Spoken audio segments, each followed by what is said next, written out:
No foreigner is going to give orders to this president of the republic. They're not.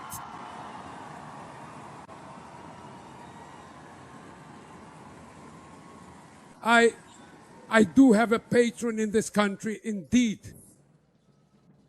I know whom I owe respect to in this country. I know who is in charge in this country. I know who makes this country what it is. That person's name has only 4 letters. It's called the Brazilian people. Brazil has had diplomatic relations with the United States for 201 years. It's not 200 days, it's 201 years. Brazil has a trade and services deficit of 400 billion over 15 years. Therefore, the United States has a very large surplus in relation to Brazil.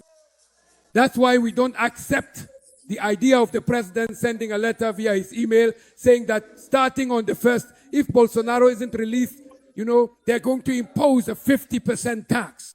If Trump lived in Brazil and tried to do here what he did at the capital, he would certainly also be tried and could be imprisoned. We are going to thoroughly judge and we are going to impose taxes on American digital companies, ensuring they contribute their fair share to the economy and operate within established regulations.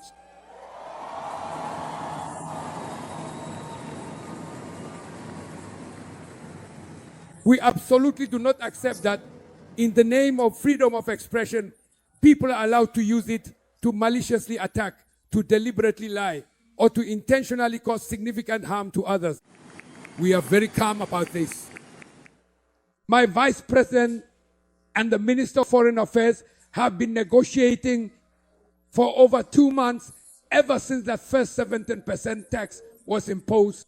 On May 16th, we formally sent a detailed letter to the United States team, a comprehensive letter meticulously listing the specific things we believed could be mutually agreed upon and accepted. We did not receive any response.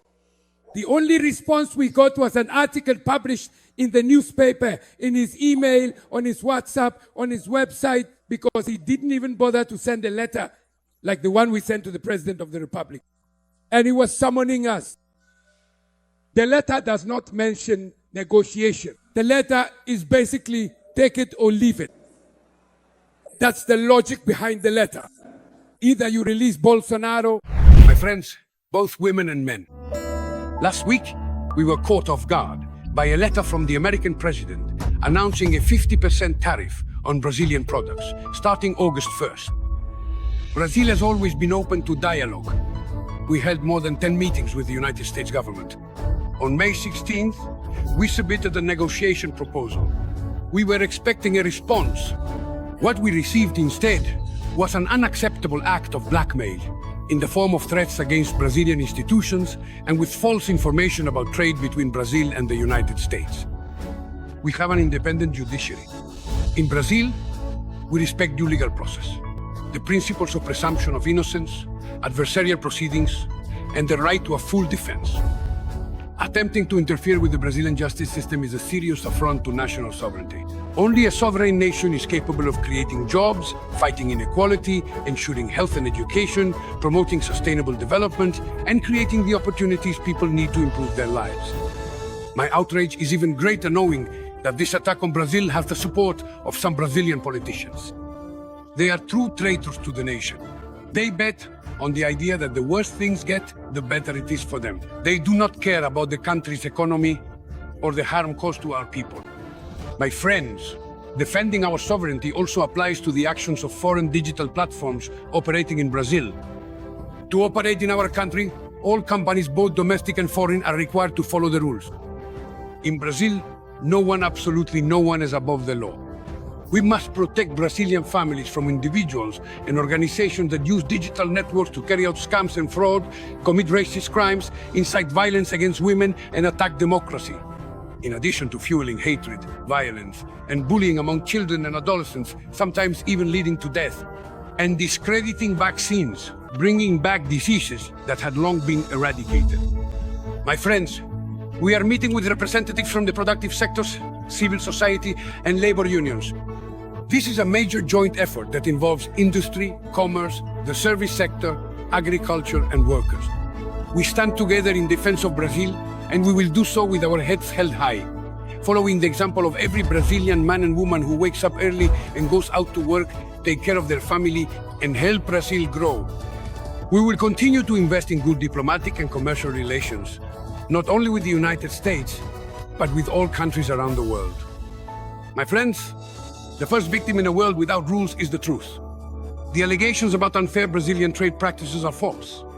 For more than 15 years, the United States has accumulated a robust trade surplus of $410 billion. Today, Brazil is a global reference in environmental protection. In 2 years, we have already cut Amazon deforestation in half. We are working to eliminate deforestation entirely by 2030. Furthermore, pigs belongs to Brazil. We will not accept any attack on pigs, which is a treasure of our people. We have one of the most advanced payment systems in the world, and we will protect it. My friends, when we took office as President of the Republic in 2023, we found Brazil isolated from the world. In just 2.5 years, our government has opened 379 new markets for Brazilian products abroad. We are building trade partnerships with the European Union, Asia, ASEAN, and our neighbors in Latin America and the Caribbean. If necessary, we will use all legal instruments to defend our economy, from appeals to the World Trade Organization to the reciprocity law approved by the National Congress. My friends, there are no winners in trade war. We are a country of peace, with no enemies. We believe in multilateralism and cooperation among nations. But let no one forget, Brazil has only one owner, the Brazilian people.